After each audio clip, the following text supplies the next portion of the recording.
Welcome sa ating YouTube channel, Format Haters. Kung hindi pa kayo nakaka-subscribe sa ating YouTube channel, ay pumunta lang po kayo sa YouTube at i-search nyo lang po yung Format Haters at pindutin nyo na rin po yung subscribe doon at pindutin nyo na rin po yung button para kapag nag-upload ako ng mga bagong video natin sa math ay lagi kayong updated. At i-share nyo na rin sa inyong mga katropa at mga kaibigan at mga kaklase ang ating video para mapanood na rin nila.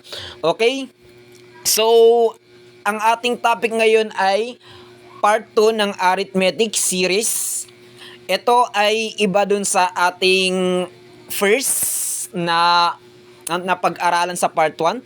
Okay? Etong part 2 natin ay may kaunting kumbaga logic sa dalawa o konting pagkakaiba lang naman.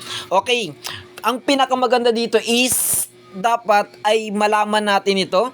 Malaman natin din yung part 1 at saka part 2 para kung sakasakali ma-encounter natin ito sa sa CS examination ay sigurado na hindi tayo magugulan sa pagdating sa mga ganitong problem.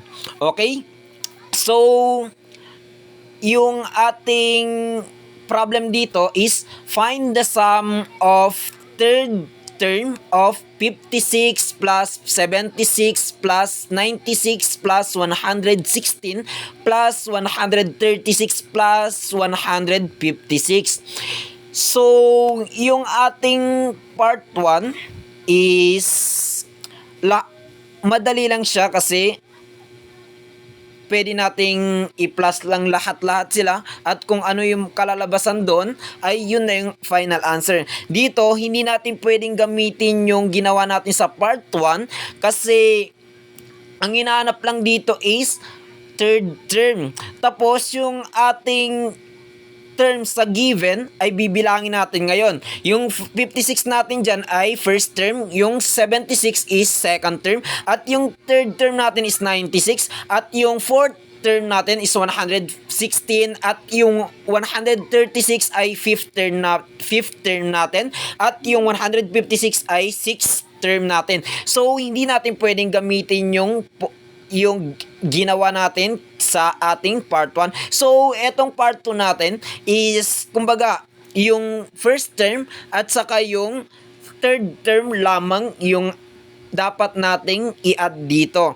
So, ang pinaka first step na gagawin natin is yung third term. So, ang third term natin is 96. Okay? So, i-add natin dun sa ating first term na 56. So, 96 plus 56 equals to 152. So, second step. Second step is, yung value ng ating first step?